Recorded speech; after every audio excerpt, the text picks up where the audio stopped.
आज filter coffee पिता पिता मनामध्ये एक विचार आला. जेव्हा आपण लहान होतो तेव्हा हॉटेलमध्ये जेवायला जाणं किंवा बाहेरून काहीतरी आणून खाणं, मग अगदी वडापाव किंवा ओली भेळ असू द्या, किती छान वाटायचं ना. त्यावेळेला वडापाव 2 रुपयाला भेटायचा, ती गोष्ट मात्र वेगळी. बरं, त्यावेळेला शॉपिंगसुद्धा आपण फक्त दोनदा करायचो. एक म्हणजे दिवाळीला आणि दुसरा म्हणजे गावच्या यात्रेला. वर्षातून 2 वेळा घेतलेल्या त्या कपड्याची किंमतसुद्धा अगदी अपार होती. आत्ता कपाट भरून कपडे ठेवायला आपल्याकडे जागा उरलेली नाही आहे. आणि हॉटेलमध्ये जाणं त्याबद्दल तर काही बोलायलाच नको.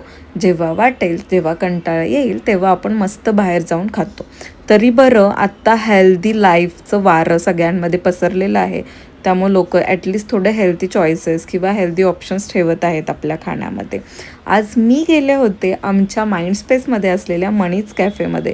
तिथली छान फिल्टर कॉफी आणि रवा डोसा मी घेतलेला, जो की खरंच खूप जास्त टेस्टी होता. आणि माइंडस्पेसचा हा जो एरिया आहे ना, त्याला मी लिटरली जंगल म्हणते, कारण मला इथे खूप भारी वाटतं. बाहेर किती ऊन असलं तरी इथे मस्त थंडगार असं वाटतं आणि मला इथे कायमच आवडतं.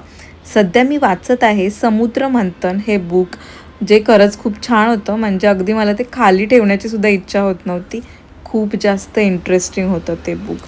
असो, तुमचं आयुष्य कसं चालू आहे? मी थोडासा लेट व्लॉग टाकलेला आहे, बऱ्याच गोष्टी चालू होत्या. त्यामुळे तुम्ही कसे आहात हे आपल्याला कमेंट करून नक्की सांगा. पुन्हा एकदा भेटूयात नवीन व्हिडिओमध्ये. तोपर्यंत बाय.